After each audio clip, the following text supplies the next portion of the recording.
સીધાજી હવામાન ખાતા તરફથી આગાહી કરવામાં આવી રહી છે ગરમીને લઈને। आवर्स में मैक्सिमम टेम्परेचर में ज़्यादा सिग्निफिकेंट चेंज नहीं होगा। उसके बाद 2 से 3 डिग्री की गिरावट का पूर्वानुमान है।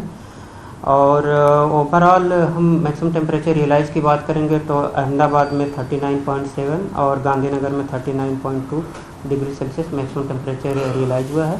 और पूरे गुजरात स्टेट की बात करेंगे जहाँ पे सबसे ज़्यादा मैक्सिमम टेम्परेचर रियलाइज हुआ है वो है 41 डिग्री सेल्सियस सुरेंद्र नगर।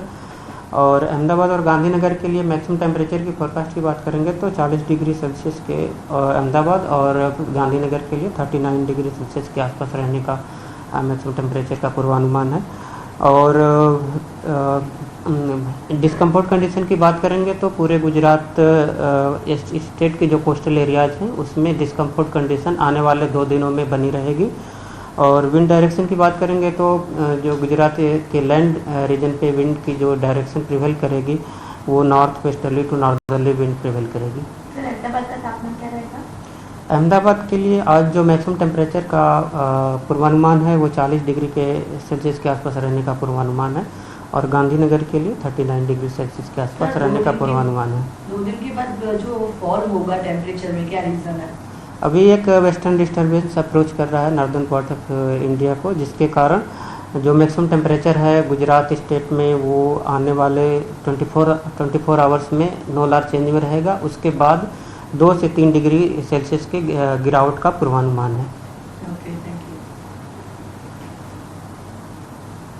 तो हालમાં ગરમી જે છે તે યથાવત રહેશે। હજી આગામી 2 દિવસ જે છે તે ગરમીનો પારો ઊંચો રહી શકે છે। 41 ડિગ્રી સાથે સુરેન્દ્રનગર સૌથી ગરમ હાલમાં હોવાની જાણકારી છે। 2 દિવસમાં 2 ડિગ્રી તાપમાનમાં વધારો હજી પણ જોવા મળશે। અમદાવાદમાં પણ પારો જે છે તે 40 ડિગ્રીની ઉપર જતો રહે તેવું લાગી રહ્યું છે। 40ની ઉપર મોટાભાગના શહેરોની અંદર ગરમી જોવા મળી રહી છે। કંડલામાં પણ તે રીતની પરિસ્થિતિ છે, રાજકોટમાં પણ તે પ્રમાણેની પરિસ્થિતિ છે। તો હવે ઉનાળો આકરો પાવર બતાવશે તે પરિસ્થિતિનું નિર્માણ થઈ ચૂક્યું છે। વિસાવદરની પેટા ચૂંટણી અંગે મોટા સમાચાર। આપ ઉમેદવાર ગોપાલ ઇટાલિયાનો દાવો કોંગ્રેસ ઉમેદવાર ઉભો નહીં રાખે એવી આશા છે। વાવની ચૂંટણી વખતે જ કોંગ્રેસ સાથે નક્કી થયું હતું। વાવમાં અમે અમારી ફરજ નિભાવી છે। જે ફાઇનલ થયું હતું એ પ્રમાણે કોંગ્રેસ ઉમેદવાર ઉભો નહીં રાખે। ખાલી પડેલી વિસાવદર વિધાનસભા બેઠક પર હજુ ચૂંટણી પંચે કોઈ ચૂંટણીની જાહેરાત કરી નથી। તેમ છતાં આપમાંથી ગોપાલ ઇટાલિયા ચૂંટણી લડે તેવી જાહેરાત કરી દેવાય છે। અગાઉ વાવ પેટા ચૂંટણીમાં આપે ઉમેદવાર ઉભો નહોતો રાખ્યો।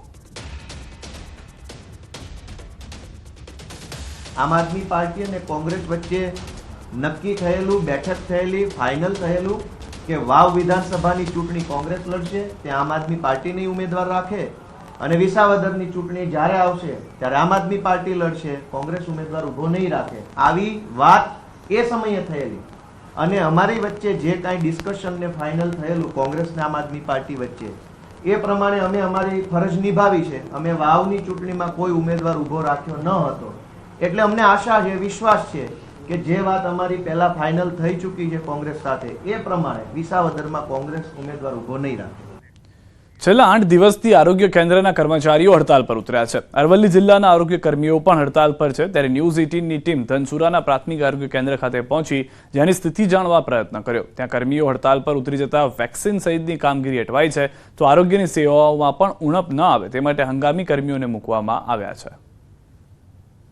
રાજ્યમાં આરોગ્ય કર્મચારીઓ હડતાલ ઉપર છે। આજે 8મો દિવસ છે। ત્યારે અરવલ્લી જિલ્લાની ધનસુરા તાલુકાનું જે શિકા પ્રાથમિક આરોગ્ય કેન્દ્ર છે ત્યાં ન્યૂઝ 18 ગુજરાતીની ટીમ પહોંચી છે કે શું હાલ છે। અહીંયા આરોગ્ય કર્મચારીઓ હડતાલ ઉપર છે, અત્યારે શું સ્થિતિ છે? અહીંયા દર્દીઓ અહીંયા આવે છે તો એમના માટે શું આયોજન છે?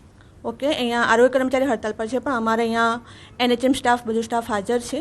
બરાબર, અહીંયા આગળ અમારી ઇમરજન્સી સેવાઓ બધી અમારી ચાલુ છે। ઇવન આજે અમારો મમતા દિવસ છે સોમવારે, તો મમતા ક્લિનિક પર અમારું ઇમરજન્સી સેવા પણ ચાલુ છે। ઓલ્ટરનેટિવ સ્ટાફ હાજર હોવાથી હાલ કોઈ તકલીફ પડી રહી નથી અમને।